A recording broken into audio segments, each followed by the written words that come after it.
This is my question, sir. If ever you become a future president of the Philippines, how would you correct the revisionist version of the martial law? I suppose this comes from the speculation that we hear about what is happening in 2016. And I am being named as one possible candidate. Just to clarify that decision has not yet been made, not by me, because it's simply too early. Now, to get to your question, what would you do to correct the revisionist version of martial law? Easy, simple. Tell the truth. That is all.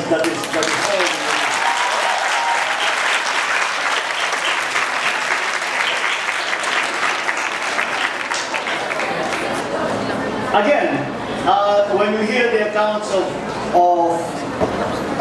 let's say martial law, you will not find anything that will say that any good came out of it, because, as I said, the victors tell the history, write the history.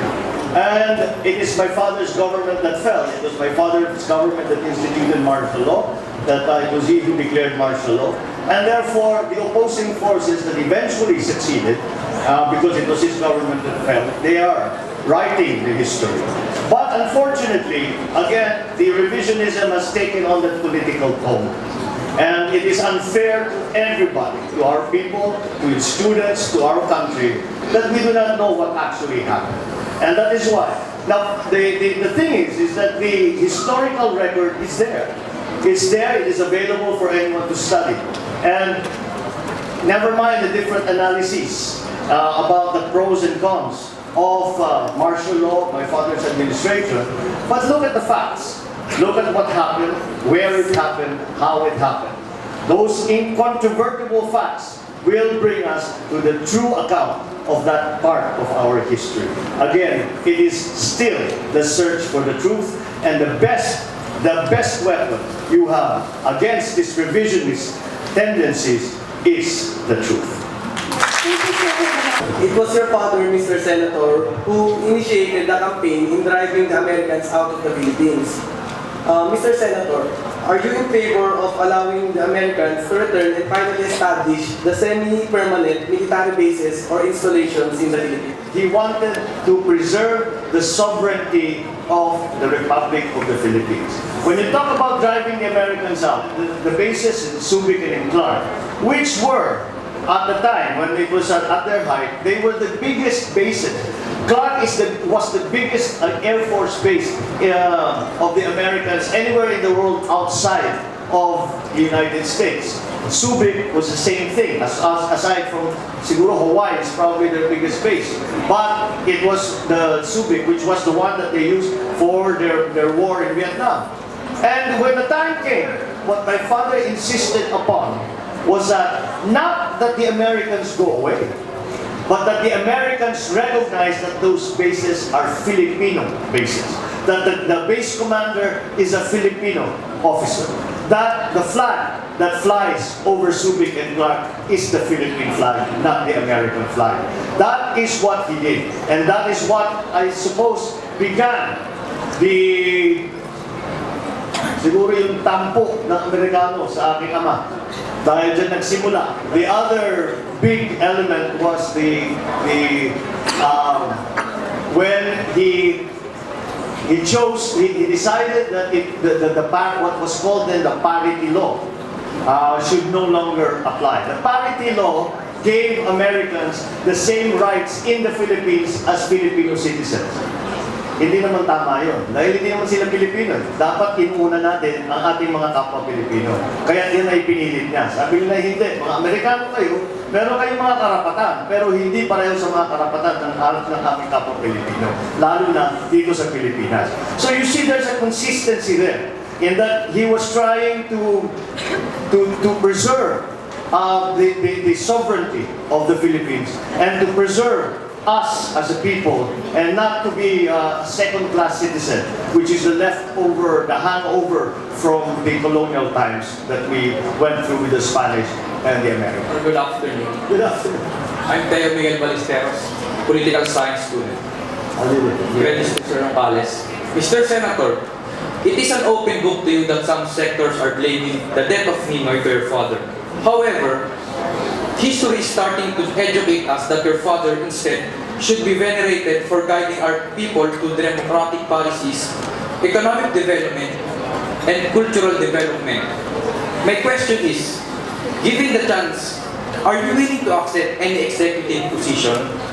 Presidency maybe. I know this will serve as a redemption to your father. Your success, for example, when I was elected senator, that connection has always been lost to me. Because if my father was a good president and I'm a bad senator, he's still a good president. On the other hand, if my father was a bad president and I'm a genius, brilliant senator, he's still a bad president. What I do will not change. Again, we were talking about history. Well, that will not change. And I don't think my father needs me to defend him. I think his record stands for itself, and his record stands for itself.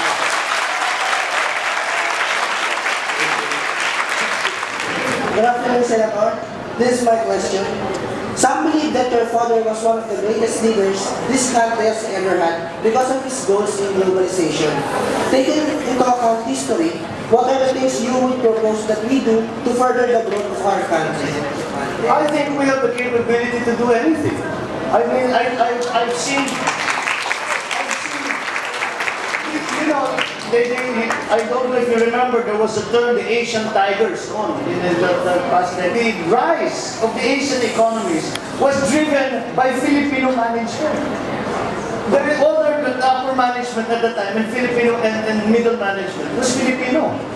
Kaya kung titignan mo kung kakayahan, palagay nga sa atin ang kakayahan. We are importing rice from Vietnam, from Thailand. Where did those agronomists study? UPLB. Sa IRA, nag-aral, saan sila nag-aral? Ilang beses ako yung mga kaibigan ko. Sabi nila, nung nakaraan kami sumusunod-sunod lang sa Pilipinas. Tapos ngayon, nakalampas na kami sa inyo. Anong nangyari sa inyo?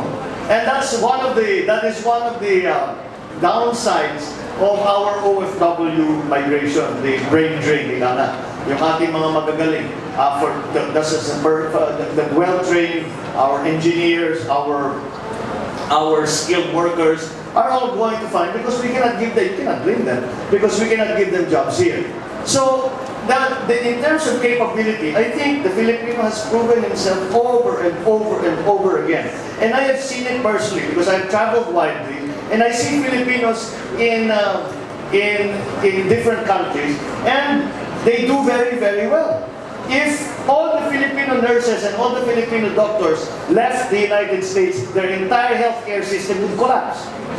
There would be no healthcare system in the United States. Dahil ang nagpapatakbo niyan, puro mga nurse na Pinay, puro mga doktor na Pilipino. But the downside of that is that we are losing all our best nurses and all our best doctors. But that's a whole other problem that we have to address. But in any case, as I said, in terms of capability, in terms of resourcefulness, in terms of ingenuity, in terms of industry, walang tatalo sa Pilipino. Wala akong nakikita mas magaling sa Pilipino. Sa buong buhay, wala Good afternoon, Senator Bongbong Marcos. I'm Roxy Mayalibo, first year psychology. Yeah. Anyway, I'm a psychologist today. Yeah, that's it. Anyway, here's my question. I just need clarifications of, I'm just taking the basis of your speech. All right. You said that we can't really adapt another nation's history.